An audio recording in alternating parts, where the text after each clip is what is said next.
Capítulo 9, parte 5. Lucus tinha terminado. A tradutora tinha engolido, assimilado e traduzido em 17 línguas o texto do Tratado de Zoran. Mas, obedecendo às instruções dadas por Lucus, por decisão do Conselho, guardou as traduções na sua memória, para imprimi-las ou difundi-las mais tarde, quando lhe pedissem. Ela havia somente inscrito sobre o fio magnético as imagens das traduções inglesas e francesas. Os filmes esperavam dentro de um armário o momento da difusão mundial. A hora se aproximava.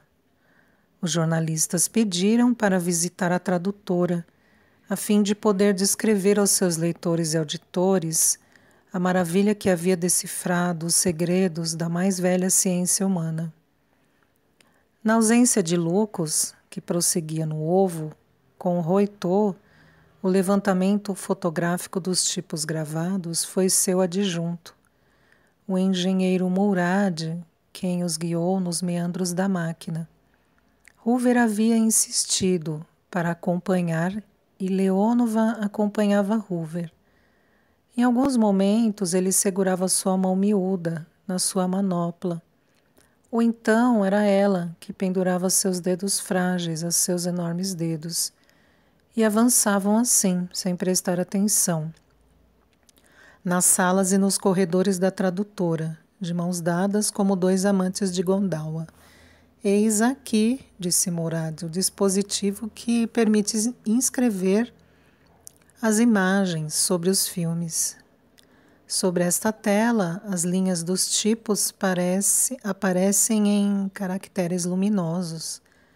Esta câmara de TV as vê, analisa e as transforma em sinais eletromagnéticos que ela inscreve sobre um filme. Como vocês estão vendo, é muito simples. É o velho sistema de magnetoscópio. O que é menos simples é a maneira como se comporta a tradutora para fabricar os caracteres luminosos. Mourad estava falando em turco e japonês. Hoover havia distribuído aos jornalistas receptores de orelha, a fim de permitir a cada um entender as explicações na sua própria língua. E Louis de Leville entendeu em francês. Merda, que isso? Num centésimo de segundo, ele admirou que a tradutora tivesse um conhecimento tão familiar da língua francesa e se prometeu perguntar a Mourad qual era a palavra turca correspondente. Deveria ser sonora e pitoresca. No centésimo de segundo seguinte, ele já não pensava mais nessas futilidades. Via Mourad falar no ouvido de Hoover fazer sinal de que não compreendia, em seguida Mourad puxar Hoover pela manga e mostrar-lhe qualquer coisa por trás da câmara registradora de TV. Alguma coisa que Hoover compreendeu logo e que os jornalistas mais próximos, que olhavam ao mesmo tempo que ele, não compreenderam. Hoover virou-se para eles. Senhores, tenho necessidade de falar em particular com o engenheiro Mourad. Não posso fazê-lo a não ser por intermédio da tradutora. Não desejo que vocês ouçam nossa conversa. Peço-lhes que me devolvam os vossos receptores de ouvido e que tenham a bondade de sair. Foi uma explosão de protestos, uma tempestade verbal que reboou pela sala. Cortar a fonte de informação logo no momento onde ela ia talvez se tornar sensacional, de jeito nenhum, nunca na vida, pensavam que eles eram o quê? Hoover ficou rubro de fúria, berrou. Vocês estão me fazendo perder tempo. Cada segundo talvez tenha uma importância fantástica. Se vocês discutirem mais, eu os farei embarcar num jato e os mando de volta para Sydney. Dei-me isto. Estendeu as mãos em concha. No estado em que estava ele, o brincalhão, todos compreenderam que era grave. Prometo que os porei ao corrente logo que tudo estiver resolvido. Todos passaram diante dele e lhe devolveram as conchas multicores ainda quentes do calor de suas cabeças. Leonova fechou a porta sobre o último e voltou-se vivamente para Hoover. O que é? O que está acontecendo? Os dois homens já estavam inclinados sobre as entranhas da câmara e discutiam rapidamente em termos técnicos. Adulterada, disse Hoover. A câmera foi adulterada. Está vendo este fio aqui? Aqui? Não é do magnetoscópio. Ele foi acrescentado. Colado ao do magnetoscópio, confundia-se com ele. E o fio clandestino enfiava-se ao mesmo tempo que ele num buraco da divisão metálica. Rapidamente, Murad percebeu as 4 roscas de cabeça cruzada e puxou em sua direção a placa de alumínio polido. As entranhas do magnetoscópio apareceram.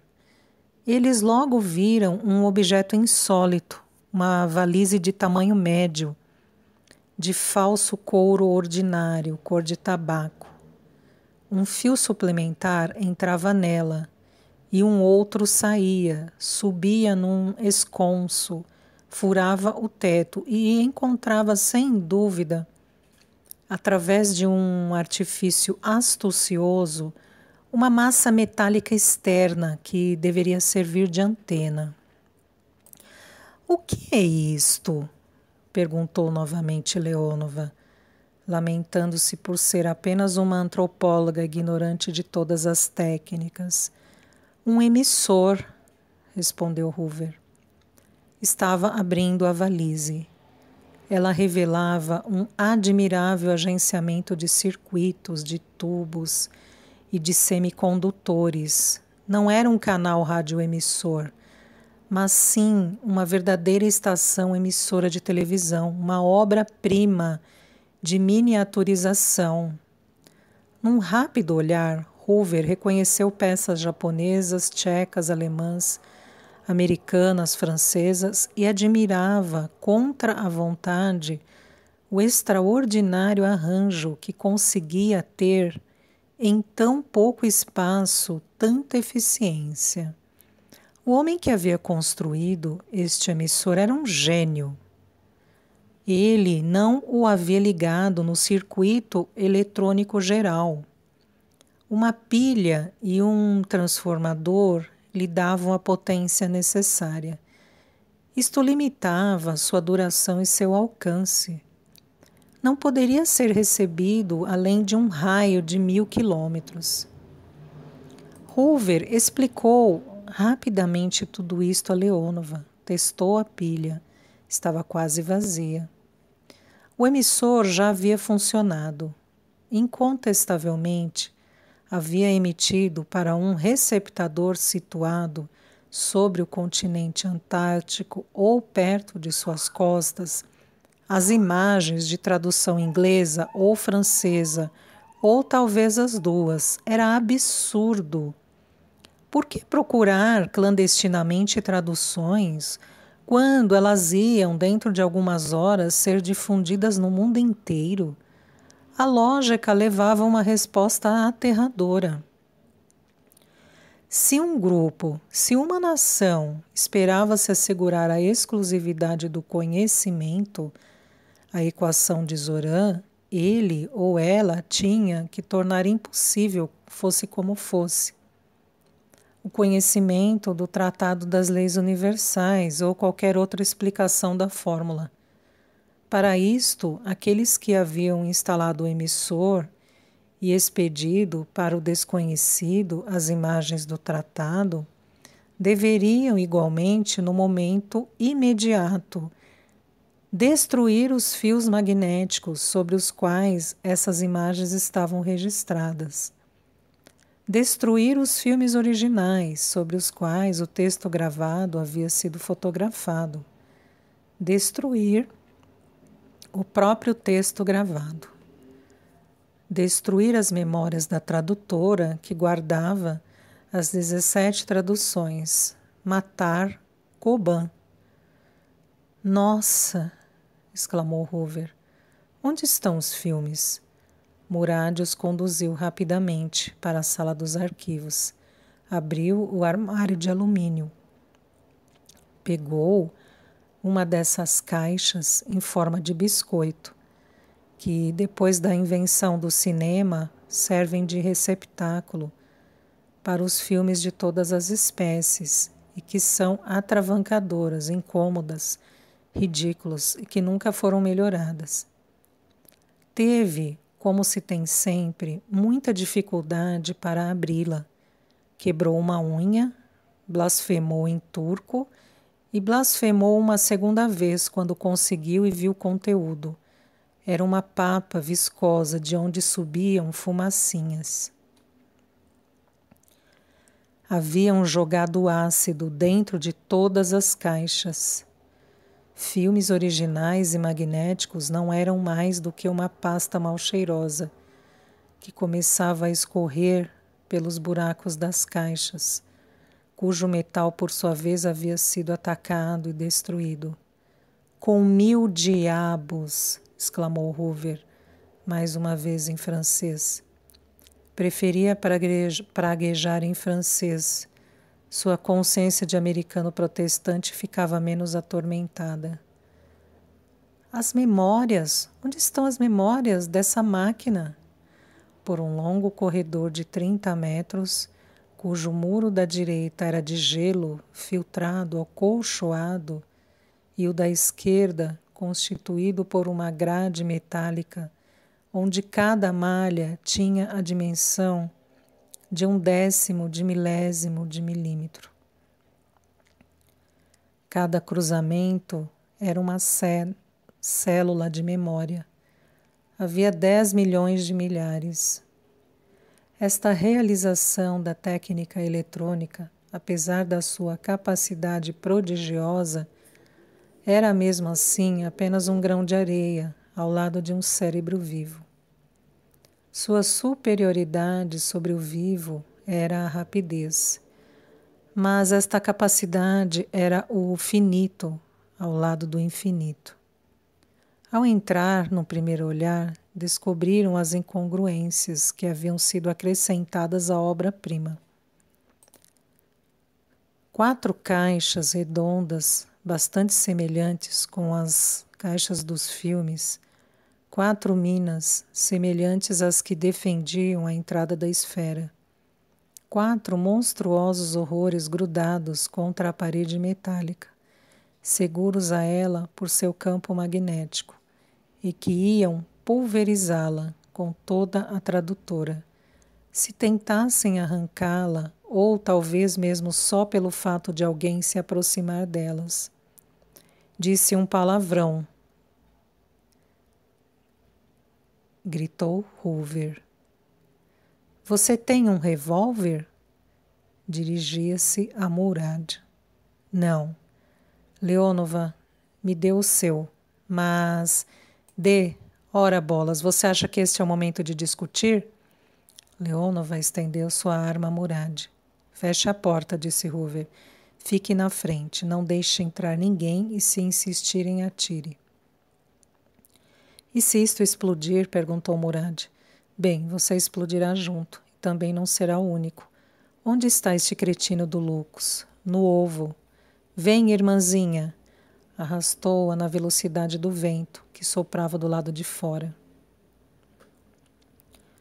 A tempestade tinha se levantado no momento em que o sol estava no ponto mais alto do horizonte. Nuvens verdes o haviam engolido e depois ao céu. O vento se batia contra todos os obstáculos, arrancava a neve do solo para misturá-la com a que ele trazia e fabricar com ela uma mistura afiada, cortante. Trazia os restos, os lixos, as caixas abandonadas, os tonéis vazios e cheios, as antenas, os jipes, arrasava tudo. O guarda da porta impediu-os de sair. Aventurar-se lá fora sem proteção era morrer. O vento ia cegá-los, asfixiá-los, quebrá-los, rolá-los, levá-los até o fim do frio e do branco mortal. Hoover arrancou o boné do homem e enfiou-o sobre a cabeça de Leonova. Tirou-lhe os óculos, as luvas, seu capote e envolveu a moça magra.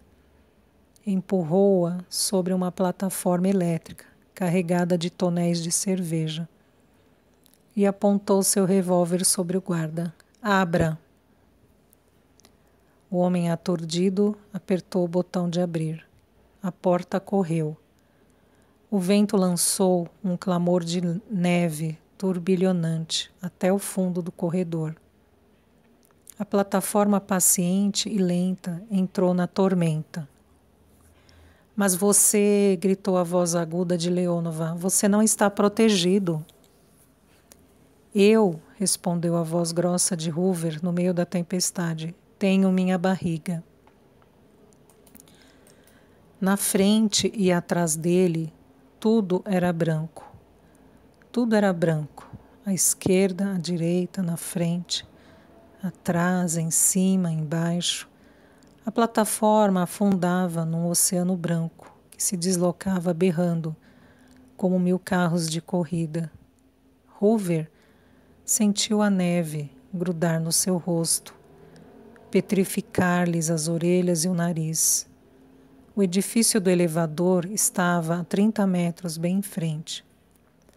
30 vezes o tempo de se perder e de se deixar levar pela goela do vento.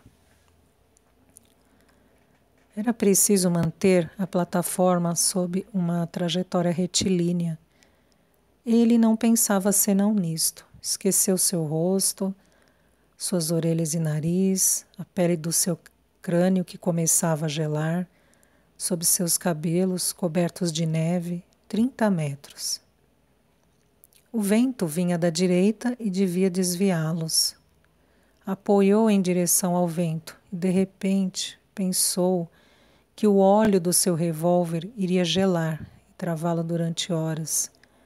Agarre-se bem na direção, com as 2 mãos, assim, muito bem. Não desvie nem 1 milímetro, segure-se bem. Pegou nas suas mãos nuas, que quase já não sentia mais, as 2 mãos enluvadas de Leonova. Fechou-as sobre a barra da direção. Achou, tateando seu revólver no estojo pendurado na sua cintura. Tirou-o. Conseguiu abrir o fecho da sua calça. Pareceu que uma horda de lobos mordia-lhe o ventre. Escondeu a arma dentro de sua calça e tentou fechá-la. O puxador do fecho escapou dos seus dedos inchados. A neve bloqueou os dentes. Entrou pela abertura. O frio tomou conta de suas coxas, indo para seu sexo, para a arma que ele quis colocar ao abrigo, no lugar mais quente dele mesmo. Apertou-se contra Leonova, comprimiu-a contra a sua barriga, como defesa, como obstáculo, como muralha contra a tempestade. Envolveu-a com seus braços e pousou suas mãos sobre as dela, ao redor da barra da direção. O vento tentava arrancá-los da sua trajetória para jogá-los não importa onde, longe de tudo. Longe de tudo, não eram quilômetros. Alguns metros bastavam para perdê-los fora do mundo, na tormenta sem limite, sem assistência, sem indício, e cujo paroxismo estava em toda parte. Poderiam ficar gelados a 10 passos de uma porta. A do edifício do elevador continuava sempre invisível. Estaria ela ali, bem perto, na frente, escondida pela espessura da neve trazida? Ou teriam eles passado e a plataforma estava em vias de enveredar para o deserto mortal que começava a cada passo?